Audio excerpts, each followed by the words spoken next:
کوئی بھی forward block نہیں ہے۔ پاکستان تحریک انصاف کا ہر ایم این اے اور ہم ایم پی اے سخت تکلیفوں سے گزر کے اس وقت سٹینڈ کرتا ہے۔ کروڑوں کی اپرے انہوں نے ٹکرائی ہیں، وہ خان صاحب کے ساتھ لائل ہے اور خان صاحب کے ووٹر اور سپورٹروں کی ووٹ کے ان کو قدر اور عزت کے نگاہ سے دیکھتے ہیں۔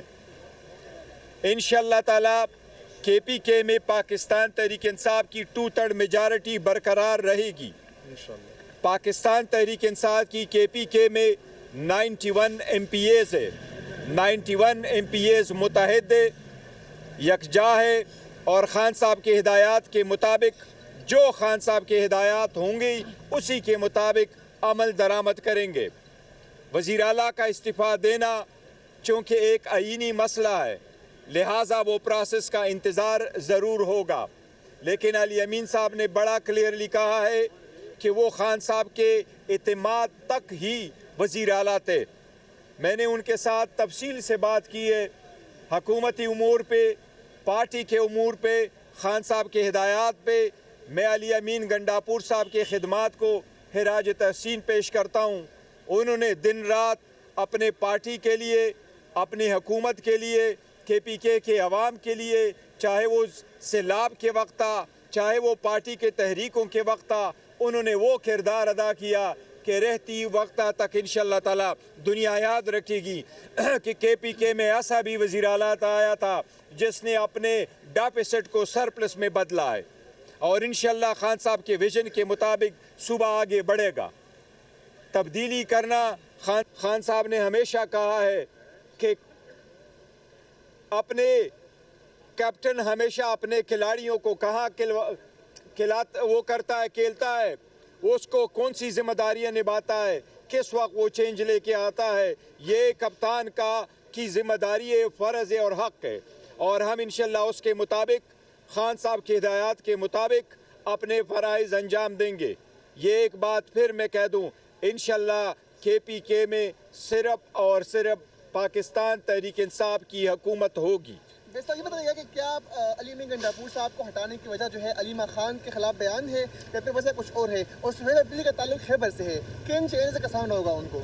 دیکھیں، یہ کینڈیڈیٹ وہ کس کو خان صاحب نے نامنیٹ کیا ہے، سہیل اپریدی صاحب کو، یہی ہمارے پاس ہدایات آئی ہیں، وہی ہوں گے ہمارے وزیر اعلیٰ۔ ابھی تک جو ہے خان صاحب کی ہدایتیں وہی ہیں۔ باقی جو علیمہ باجی ہے، نہیں، بالکل ایسی بات نہیں ہے، خان صاحب نے اس کا ذکر نہیں کیا، جو ذکر ہی نہیں کیا، خان صاحب نے کبھی پہلے بھی ذکر نہیں کیا، خان صاحب ان مسائل میں نہیں پڑھتے، اس لیے وہ اسی وجہ سے نہیں ہے، لیکن لا اینڈ آرڈر سچویشن ہے، باقی ہے۔ لیکن ان اینی کیس یہ خان صاحب ہی کی ثوابدید ہے۔ میں پہلے بھی کہہ چکا تھا، علی امین گنڈاپور صاحب اس وقت تک وزیر اعلیٰ رہیں گے جب تک اس کو خان صاحب کا اعتماد حاصل ہو۔ خان صاحب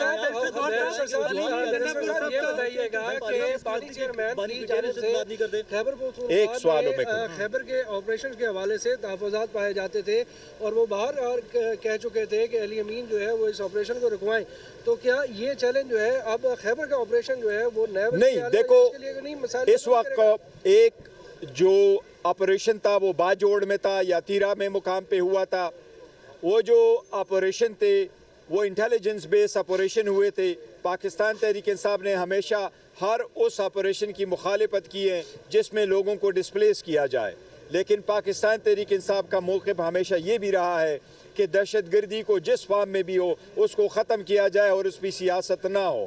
دہشت گردی کو ختم کرنا آئین کے مطابق انٹرنل ڈسٹربنس یا فورن ایگریشن وفاقی حکومت کی ذمہ داری ہے۔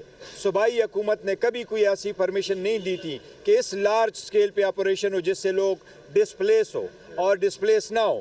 اسی وجہ سے یہ ہم واضح کرے کہ خان صاحب نے علی امین گنڈاپور کی تبدیلی اس وجہ سے نہیں کی تھی کہ خان صاحب کے ہدایات کی ناکامی ہوئی ہے، یہ خان صاحب کی ثوابدید ہے۔ وہ کس بات کو بہتر سمجھتے ہیں، یہ ہم ان کا رائٹ سمجھتے ہیں۔ سارے لوگ انشاءاللہ خان صاحب کے ہدایات کے مطابق سپورٹ کریں گے۔ علی امین گنڈاپور کا سر ایک علی امین گنڈاپور کی آپ سے ملاقات ہوئی ہے، ان کو مزید کیا رول تدبیر کیا گیا، ان کی اب کیا ذمہ داری ہے، خان کا کیا پیغام؟ دیکھیں، خان صاحب سے آج کی جو میری ملاقات ابھی جو میں ساتھ یہی سوال کرنا چاہ رہا ہوں، علی امین گنڈاپور کا مستقبل کیا ہوگا؟ دیکھو، علی امین گنڈاپور صاحب